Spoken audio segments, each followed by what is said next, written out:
الحمد لله نحمده ونستعينه ونستغفره ونعوذ بالله من شرور أنفسنا ومن سيئات أعمالنا من يهد الله فلا مضل له ومن يضلل فلا هادي له وأشهد أن لا إله إلا الله وحده لا شريك له وأشهد أن محمدا عبده ورسوله أما بعد فأعوذ بالله من الشيطان الرجيم بسم الله الرحمن الرحيم قل لا أملك لنفسي نفعا ولا ضرا إلا ما شاء الله ولو كنت أعلم الغيب لاستكثرت من الخير وما مسني السوء إن أنا إلا نذير وبشير لقوم يؤمنون. یہ سورہ الاعراف ہے، سورہ 7 ہے، پارہ 9 ہے، آیات 188 ہے. آج اس پر بات کر لوں گا. بعض مسلمانوں کا یہ عقیدہ ہے کہ جنات کو غیب ہے، ملائکہ کو غیب ہے، انبیاء کو غیب ہے، صحابہ کرام کو غیب ہے.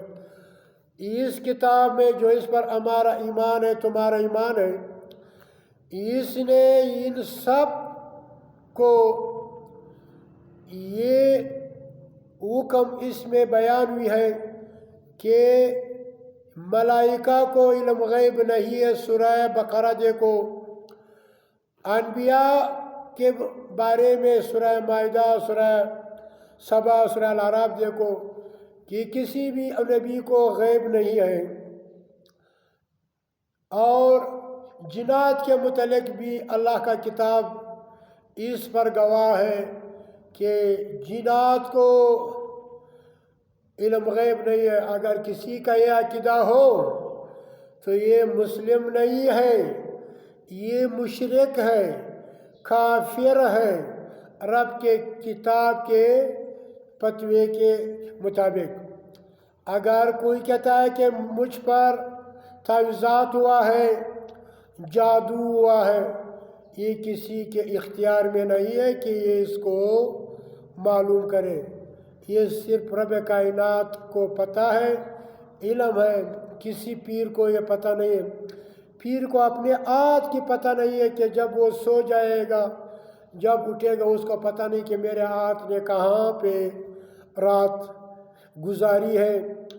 یعنی ناک میں آت گیا ہوا ہے یا پیچھے گیا ہوا ہے، تو اس کو یہ پتہ نہیں.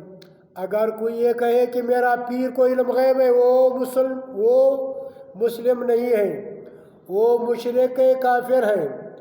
رب کا کتاب میں نبی صلی اللہ علیہ وسلم سے رب کائنات نے اعلان کرایا ہے.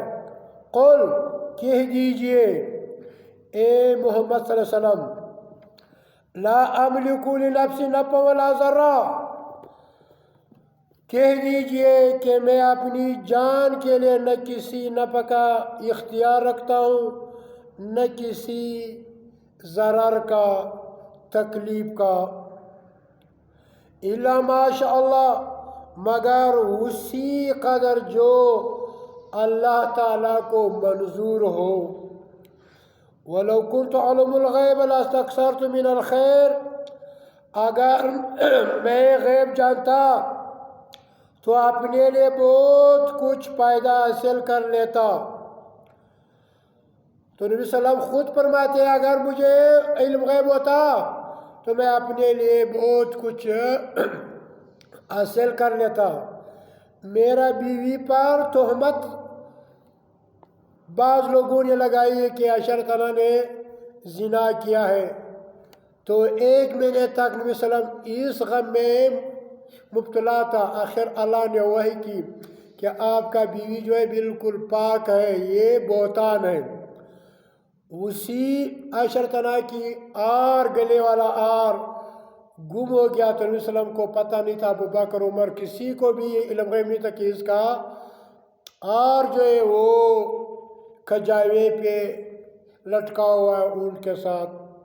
تو میرے بھائیو، وما مسنی سوء، اور مجھے کوئی تکلیف نہ پہنچتی ان آنا الا نذیر و بشیر لقوم یؤمنون، میں تو صرف نافرمانوں کو ڈرانے والا جو ایمان رکھتے ہوں ان کو خوشخبری دینے والا ہوں۔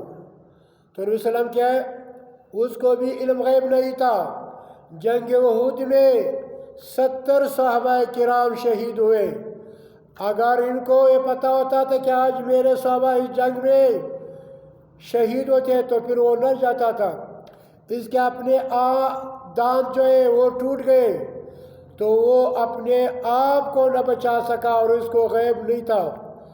اگر کوئی پیر کہتا ہے مجھے علم غیب ہے، کوئی ملا کوئی پیر فقیر کہتا ہے، یہ مسلمان نہیں ہے، سن لو یہ کافر مشرک ہے اللہ کے فتوے کے مطابق۔ وما يجحد بآياتنا إلا الكافرون ومن لم يحكم بما أنزل الله فأولئك هم الكافرون۔ جو اللہ کے نازل کردہ کتاب کے مطابق فتوے نہیں دیتے ہیں، اس پر فیصلے نہیں کرتے، وہ کافر ہے، وہ فاسق ہے، وہ ظالم ہے۔ تو میرے بھائیو، اللہ کی رضا کے لیے اس کتاب کو پڑھو، ترجمے کے ساتھ پڑھو، اپنے آنکھوں سے دیکھو، اپنے زبان سے پڑھو، ترجمے کے ساتھ پڑھو، تاکہ آپ کو ان مولویوں جو کافر لوگ ہیں، مسلک پرست ہے، فرقہ پرست ہے، لعنتی لوگ ہیں، اس مولویوں پیروں کی آپ کو علم آ جائے کہ یہ اللہ کی کتاب کے فتوے کے مطابق کافر و مشرک ہے۔ وآخر دعوانا ان الحمدللہ رب العالمین۔